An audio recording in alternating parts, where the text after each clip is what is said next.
Radiaye. Me pese yedi nkomo kakra na eboa ye nyina. Endra na ye dwendwene nsem bi ho. Na ene nso me pese miti asasem ne mo kakra. So bi be ye Kristo ni a oni amanyosem ewutwa kan na. Question. So bi be ye Kristo ni a oni amanyosem ewutwa kan na. Ebetumi aye ane wo tirim, ebetumi aye daabi ewo tirim. Na megidi se Awurade adoma obema ye ntiase. Amen. Amen. Na me wantiase kakra bi a me pese Awurade fa ni tumi so na ibie ho ade kakra. Bi Proverbs chapter 18. The verse number 18. Me kire megusem etidun wotwe ni nchichemu a aye edun wotwe. Na yemfanka sem kakra bi. Na me bompa ye se Awurade ma ye nyansa de behunu ni nsemu ene ntiase a ye de bete na ansem ase. Proverbs chapter 18 the verse number 18 me busem etidun wotwe nchichemu ye dun wotwe.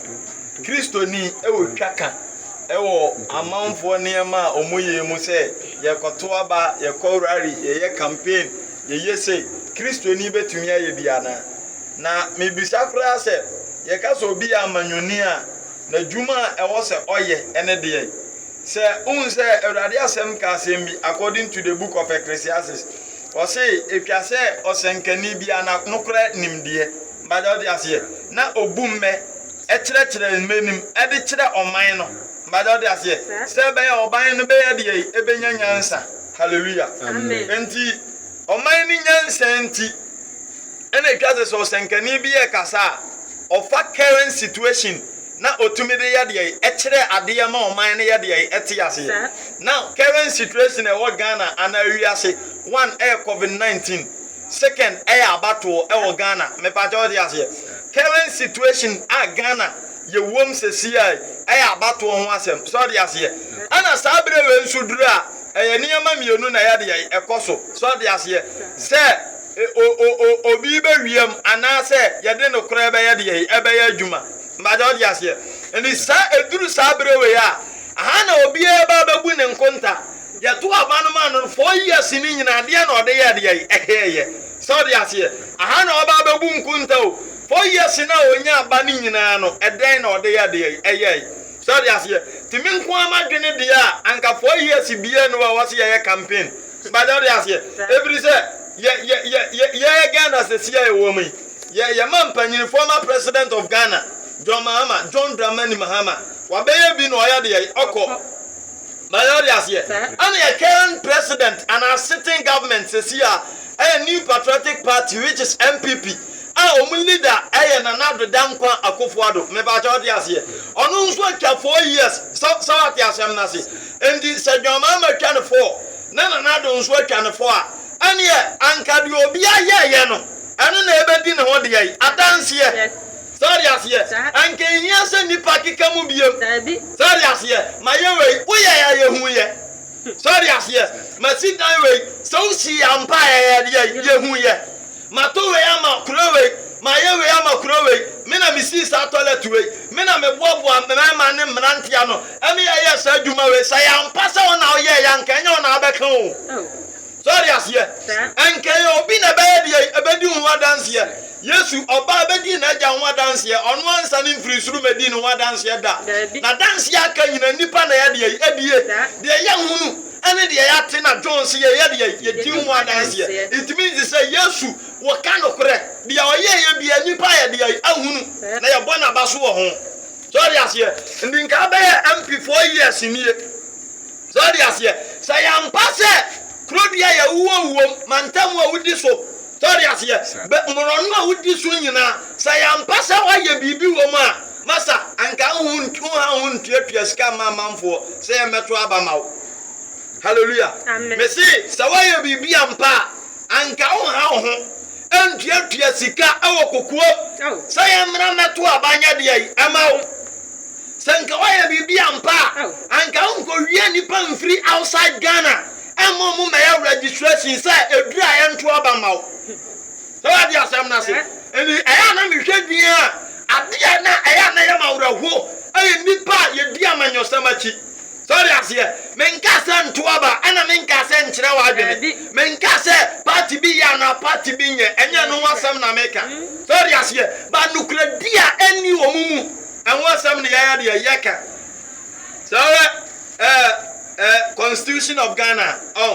meka se mi ya kyere o me a government student sorry asie Constitution of Ghana ebra jeje oba be fra konya so no sorry asie revolution ni ade jeje ye nti ne mra ohihye ye nyina ohye ade gavin ho sorry asie nti jeje ba be fra konya so ni jeje ka asem bi se mampanyini bi ba betena konya so tio mampanyini bi ba betena konya so our democratic government wem na se ofiri so na se o person de ne kokoto age se 10 years ahead ye aba because no nim se waye bibi dia ahead ye atia oman no as obi fufuro ba oba dia obetwe na so e bi so shamra de phone no ankasa no ho dia sorry asie ani asotwe ba na ade be man se 10 years no ebe so kra na wura fi asem no na so ye tu afiri so hallelujah enti o shamra bi ade ye dia abo no ankasa no ho dia eban sorry asie ntiri anu na meka me say MPP NDC ni nyina eya baako sorry asie ade baako ya funu makumu ma edin ni na sesa sorry asie so obi ka say NDC fo ya kromfo because o ya MPP ni a me nso me ka say MPP fo ya kromfo sorry asie sanso na obi nso ka say NDC fo ya kromfo MPP fo ya kromfo because o ya NDC ni a me nso me ka say NDC fo ya de ya kromfo sorry asie ense say bia ni sankofo ni mi enu mo aya beto aba anya de 10 CD dada no de atana say mayamfa 10 CD 1 CD 2 CD mayamfa nada anu na okaka obi sim ya NDC ni mi MPP ni endi ni ai sorry asie o kan say a asim ya NDC ni mi MPP ni Proverbs chapter 18 verse 8 wazai kenga o say ntonto patan topa ntonto sorry asie kenkan na epai etumfo ntem tio entonto twe ya kaza entonto twe abatuo eya dia epatan topa sorry asie ana epai etumfo nso dia entam sorry asie enti abatuo ya ya batui obi bedidi na na bi dia atem osi entonto twe sorry asie epai etumfo dia entam abatuo nti ahemfo mienu nkasa sorry asie abatuo nti asamre manfo mienu omunya dia enkasa we NDC ni we MPP ni sorry asie anu nti omunya dia enkasa abatuo nti asofo mienu bi nya dia enkasa osi entonto sorry asie epai etumfo dia entam tudia ma abatuo entete unu ni entam ka obi aso abatuo nti ka obi nsa abatuo nti one CD bia ya de ba ma wunti didi una na bre wa bi atem sorry asie osin tontotwe sorry asie apaya tumfo ntam so ati asem na se tu about 20 nipa bi enu ko about 20 obi atwese kan sini na na so about 20 jaze ensem hu so ati asem na se because of kakra obaya dia odi bewura na num nti so what you say na say na be tufo enanyumre say ya politician na fanokra ya dia aya juma politics enya ntokwa ti asem ni ye politics enya mansotwe obiane ba bi obekere na adwena ya dia akọ enya otu ama NDC na do ko bu nsanjam ana enya otu ama MPP nso na do ya dia akọ bu nsanjam ba nokra wankanti ana obekọ bu nsanjam sorry asie obeye minister na nkyira se okojam o sorry asie obepra asamre man no anu nkyira se okojam asamre man gina emfa nipa nkojam sorry asie so what asam na se samsina minister gina emfa nipa nya de enkojam obeye mpia anu nkyira se okobu nsamjam ba no kra wo de ba ya juma ne de wanfa nya juma anu na account obu nsamjam ko hallelujah amen anu o ana ba count obo nsam jam de akọ ndi watena se afini mu nyina sika ba ye nyina wadi ne sosora mekai ana na mti FM station ba ko na ye bo constituency bidin na ye bi se mo se COVID-19 no sika na e ba ye no 1.3 billion sesen sika na e ba ye no e wai this year ni bia na no sika na ye de asa according to nsɛntwerɛni ne nso ɔse nipa maako 3 ɛna ɔmo kɔ isolation center ɔno ɔmo da so mibisa sɛ nipa maako 3 ɔmo betumi adi 1.3 billion bosome pa ana tio nipa maako 3 ana da isolation center 1.3 billion aba district ayira yasi asa abatuo sorry asiye asa empanyini enya boni o maya di asiye yɛhwɛ adeɛ bi o Acts chapter 6 bi o asomafo nyuma etie yensia yɛhwɛ adeɛ bi ho ha mekano koro bi akyerɛ o oyɛ sɔfo ma wani na ho sawadi asɛm na se oyɛ elder ma wani na o dekan ma wani na o bishop ma wani na o catechist ma wani na o adeɛ bi a oyɛ bi a ma wani nya deɛ ɛna ho be careful sawadi asiye na hwɛ yie ɛwɔ sa politicians no yanka sɛ ɛno na di nipa kɔgyam ba no kra nipa nka ɛwɔ abatoɔ mu me yam pipini deɛ ɔmbɛyɛ bia nya bia mefoa so me yam disini deɛ ɔmbɛyɛ bia nya bia no nso me yɛ deɛ mefoa so sorry aseɛ abrantie nyina bɔntene ɔkɔ Pentecost ɔkɔ Methodist ɛnko wɔ Yesu Kristo wo da ɔnkɔto so bi bɔ Yesu di ɛwɔ kwan bɔne so ma ne nka ho asɛm da ɛnkyerɛkyerɛ nipa ne sɛ dabi yɛnka Yesu ho asɛm saa ɔnyɛ bi da sorry aseɛ ba ɔbɛto sɛ yɛbɔ ne party din na sɛ yɛamɔ ne kwan pa so a ɔtumi bɔ atwɛdeɛ ɛwɔ ne party ho nti sorry aseɛ mi wa ɔkɔ asɔre wɔgya asɔre na to baabi hallelujah wɔyɛ deɛ wɔgya asɔre na to baabi wɔgya Yesu Kristo hɔ ɛna ɔkɔma party me dia obo me party so a me no nche ne ye kura o sorry asie o ka me party asema bro me no nche ne ye kura sorry asie mo ya kromfo na waka mi wa no so ye kromfo me sero ba bia wiase ni ko sese no etwa so nya ni da ho asomafo nyuma tinsia ade asem na wo kenkan efiri ba ko ne de ba nenanumu a Asiafo no redoso no. Asiafo no redoso no. Ba. Ti asem no. Hebrew no. Sadi asiye. Ti a Hebrew fo. Ba Herafo nim. Etia Judafo no. Me ba to ti asiye. Enti Greek fo no. Omo ni Hebrew fo no ya dia. Eba o montam. Sadi asiye. Ti say Ghana. NDC MPP. E pase ye ba beto abape. Na start ya dia eba.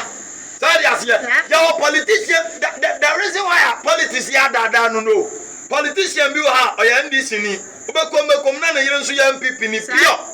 Sorry,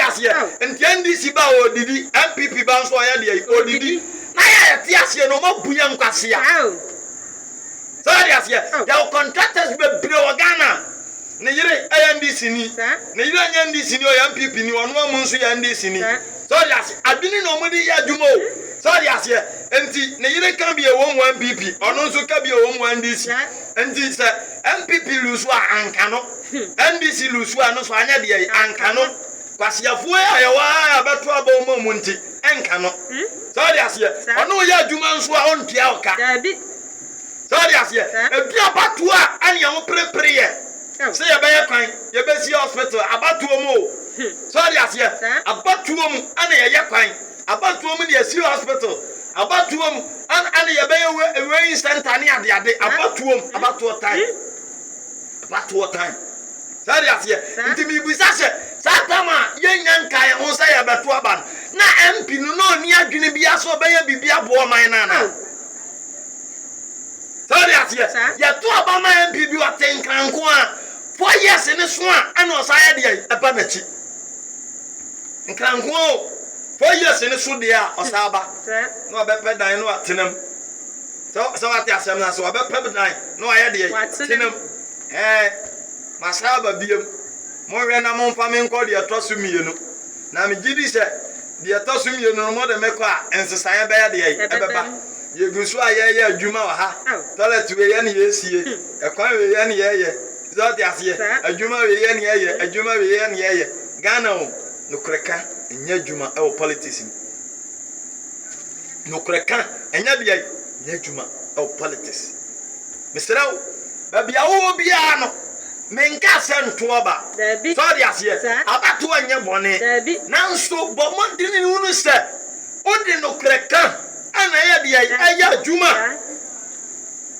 no kreka ana ade ya de aya adwuma wodi adanse yetimi fa kwambo ni bi so ma ato aba mienu wodi adanse sadi asiye ya fa chinchin kwan bi aso ama ato aba mienu oya dansini no aye ne basa no ko sadi asiye o ka se nyame ahu wo hu kenkan asomafo nyuma na o se nanimu asuafo ne doso no helafo hu ba helafo nim atia yibrufo kenkan o se no sa wabu won eba omumu se obu ani egudie ona kunafo so sorry asiye ye penso how politician mi baba betena information center baba betena FM station o se ai asomasi ene na aban de omu ba ye no omu buo omu nko a omu mo aye nso ono so betena konya no so a sa kwan na so no ono so ya de enam so sawati asem na se adia no se party we betena konya no so a oboa ono ane ho sorry asiye obetimi akone nchen onabo meseraw sei no ahe odin wasekop achena bela no akobusa underground anipa sumas wo yedi ani yeso wo ye party we ni sorry asiye party we ni na oba bepem wa onko sika no nso wo ni botom nyane die o nyane se na bia de ma no eye yankasa ya dwuma honfa so ena guni botoma yeso onfa moye anso sa okodi nchen kopem wa yetimi tiesi hunu sadabi onka ye party ho de na so politician mitimi tana FM stations no aka me be so NDC me be so MPP wa bra Ghana o Ghana o se me so me party o yibi Ghana o Ghana nti ene ato abama no o se me so me party sa de na assembly man abato nyina da ne politics sa assembly man abato ni nyina da ne politics tu be won flag no na blue wo ho red wo ho so just ye na white ye de on class ye so MPP ni o ba hu ade na poster na otimu sampa o ha so just ye be blue ba bi no red kakra green kakra so just ye ono so white kakra ono so nkile so ye NDC ni o ba wa wudi wani ye de ehunu so just ye say o ye de o ye NDC ni samle man abatu o ono so adana politics de na hu dia onko ne nchen kopemwa because who are you anim so a party we ni and our party in suni aban mu nti sa de a mo na be ya tin so won sa be ya de e be ka hallelujah e be ya tin so won sa be ya de e be ka sa mo an bara nyumre mi tufo so de ase no maka no kwasem bi a kirew se e ma hu ntokwa bi ama unu ni antam because of politics me say enya trimuka bi entie unia mfa unia wadwembone because of politics abatu we duabo basa abatu nti nipa nkai se osoro ahimi yemu ho mi obi obesisi NDC bia ensuo we enkuno obi obesisi MPP bia ensuo we anya de enkuno abatu nti ne nkwade awonya de ehia no to bi timi risasi ne bo me se na na du nyaba no kra na mi wu a mepe dwama ama nyaba no na mi wu kra mepe wa boa asiye wa mu policy sa metiase ma urade asiye mi wu nsua Kristo ana mi ya ne dia asiye wa nya obi awu ama ne party